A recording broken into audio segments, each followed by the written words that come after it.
Hello শিক্ষার্থীরা, আশা করি তোমরা সবাই অনেক অনেক ভালো আছো।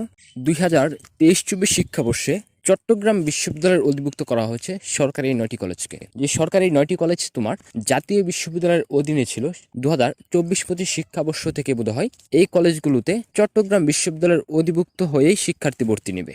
তো আজকের এই ভিডিওতে এই নিয়ে বিস্তারিত থাকছে, স্কিপ না করে পুরো ভিডিওটা দেখতে থাকো। ভিডিও ভালো লাগলে ভিডিওতে অবশ্যই একটা লাইক করবে, চ্যানেলে নতুন হয়ে থাকলে অবশ্যই চ্যানেলটি সাবস্ক্রাইব করে দিবে।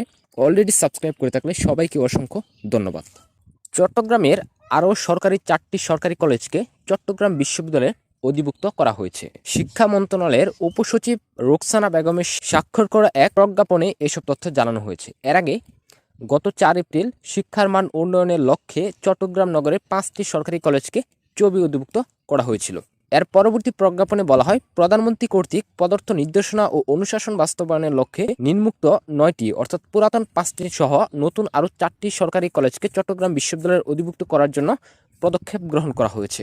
প্রজ্ঞাপনে উল্লেখিত নতুন 4টি কলেজ হলো তোমার সরকারি সিটি কলেজ, গাছপাড়িয়া সরকারি কলেজ, চট্টগ্রাম সরকারি মহিলা কলেজ ও পটিয়া সরকারি কলেজ। এই 4টি কলেজকে তোমার নতুন করে চট্টগ্রাম বিশ্ববিদ্যালয়ের অধিভুক্ত করা হয়েছে এবং পূর্বে তোমার 5টি কলেজ কিন্তু চট্টগ্রাম বিশ্ববিদ্যালয়ের অধিভুক্ত করা হয়েছিল। প্রজ্ঞাপনে আরও বলা হয়, এমত অবস্থায় উক্ত অনুশাসন যথাযথভাবে বাস্তবায়নের জন্য প্রয়োজনীয় কার্যকরী পদক্ষেপ যেমন বিদ্যমান বিধিবিধান সংশোধন, প্রয়োজনীয় ক্ষেত্রে ও অপরাপর করণীয় বিষয় সম্পর্কে একটি প্রতিবেদন আগামী 30 এপ্রিলের মধ্যে এ বিভাগে প্রেরণের জন্য নির্দেশক্রমে অনুরোধ করা হলো।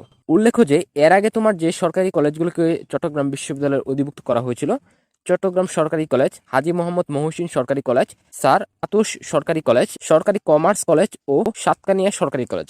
এই 5টি কলেজকে তোমার পূর্বে তোমার চট্টগ্রাম বিশ্ববিদ্যালয়ের অধিভুক্ত করা হয়েছে এবং নতুন করে আরও 4টি কলেজকে, সর্বমোট তোমার 9টি কলেজকে চট্টগ্রাম বিশ্ববিদ্যালয়ের অধিভুক্ত করা হয়েছে। তবে এই কলেজগুলো কিন্তু পূর্বে জাতীয় বিশ্ববিদ্যালয়ের অধিভুক্ত ছিল এবং জাতীয় বিশ্ববিদ্যালয়ের অধীনে থেকে কিন্তু শিক্ষার্থীরা রেজাল্টের উপর ভিত্তি করে শিক্ষার্থী ভর্তি হতো। তবে যেহেতু চট্টগ্রাম বিশ্ববিদ্যালয়ের অধিভুক্ত করা হয়েছে এই সরকারি 9টি কলেজকে, তাহলে কিন্তু এই সরকারি কলেজগুলোতে ভর্তি হতে হলে কিন্তু তোমাকে ভর্তি পরীক্ষা দেওয়া লাগতে পারে। যেহেতু তোমার জাতীয় বিশ্ববিদ্যালয়ে সকল প্রোগ্রামে তোমার জিপিএর উপর ভিত্তি করে শিক্ষার্থী ভর্তি নেওয়া হয়, কিন্তু অন্যান্য পাবলিক বিশ্ববিদ্যালয়ের দিকে যদি আমরা দেখি তাহলে দেখবো কিন্তু ওই পাবলিক বিশ্ববিদ্যালয়গুলোতে কিন্তু অবশ্যই ভর্তি পরীক্ষার মাধ্যমেই কিন্তু শিক্ষার্থী ভর্তি নেই।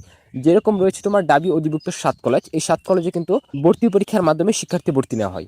ঠিক একই রকম ভাবে যদি চট্টগ্রাম বিশ্ববিদ্যালয়ের অধিভুক্ত করা হয় সেই 9টি কলেজকে, তাহলে এই 9টি কলেজেও কিন্তু তোমাদের ভর্তি পরীক্ষা দেওয়ার মাধ্যমে কিন্তু শিক্ষার্থী ভর্তি নেওয়া হতে পারে। তবে এই বিষয়টি বর্তমানে নিশ্চিত হয়ে বলা যাচ্ছে না, তবে পরবর্তীতে অবশ্যই এই বিষয়ে গুরুত্বপূর্ণ আপডেট তো অবশ্যই আসবে। তো তখন তোমাদেরকে এই বিষয়ে পুরোপুরিভাবে জানিয়ে দেব।